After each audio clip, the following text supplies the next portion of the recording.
Good morning.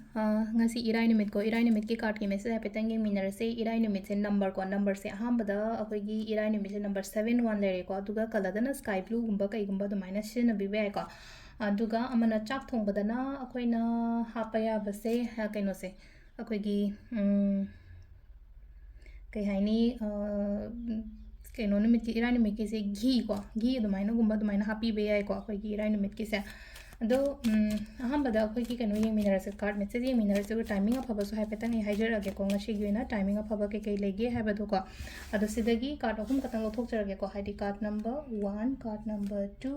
Card number 3 को अहम बानी सुबा अहुम सुबा को अमा खनबिरसे को अहम बेसे खनजरा अनि सुबा खनजरा ट्रा अहुम सुबा खनजरा को अहम बखन बंगै गी ओइने येंगसे हाइदि फर्स्ट कार्ड करी मेसेज लाके अबदो को फर्स्ट कार्ड की ओइना लेरगदि हाइदि प्रॉब्लम्स लेबा खोतपा मयाम दो लोइबा ओइना ओइ को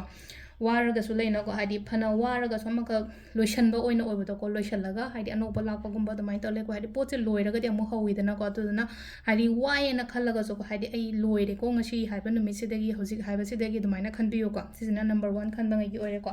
नंबर 2 को नंबर 2 gi सिना सि लेसे को हाइतार अंडरस्टैंडिंग हाइतार को हाइदि ज्ञान तानबा हाइदि मु मनु ज्ञान तानना फजन लेमिनबा पार्टनर मसेन दो ओइरो अमदो ओइरो थबा इंखांग तबु मतम दसु एंगोदा कानबा फंगनी को अदुगा सेल थुम लन थुम चंग ओ खोलो हाइबागी दमाइना सु खतंग लाई को सिदा नंबर 2 gi ओइना हारगदि नंबर 3 को नंबर 3 खनबंगै gi yengase ko नंबर 3 खनबंगै gi ओइना हाइदि टेंशन स्ट्रेस लोगनो यामना खतंग लेबदों तोय को ngasi se ko मथा सागनो किछुना तबदा हाइतार को हेना खंजल ले को हेना खंजन गनो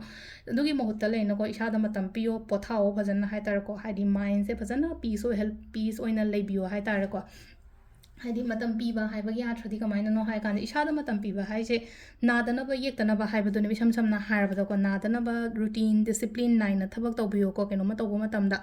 अदुगा टेंशन लौगनो याम काइन आइना हेना खंजन बनेन हाइसे को केतंग प्रॉब्लम्स लेइ को लेते हाइबदि यार को लेरगा सु इसाना हेना खंजलगदि याम चावबोइ निंगे तना को अदुनि को अदो सिसिना खोगी कार्ड लेरे को कार्ड के मेसेज लेरे टाइमिंग्स ना युकी पुंग मंगा गा मिनिट 4 दगिना पुंग 5 गा मिनिट 2 फाउंग लेरे को अदगी पुंग 13 गा मिनिट 3 दैना 12 गा मिनिट 19 फाउंग लेरे अदुगा पुंग 3 गा मिनिट 4 दैना 4 गा मिनिट 15 फाउंग लेरे अदगी पुंग 3 गा मिनिट 4 दैना 9 गा मिनिट 19 फाउंग लेरे को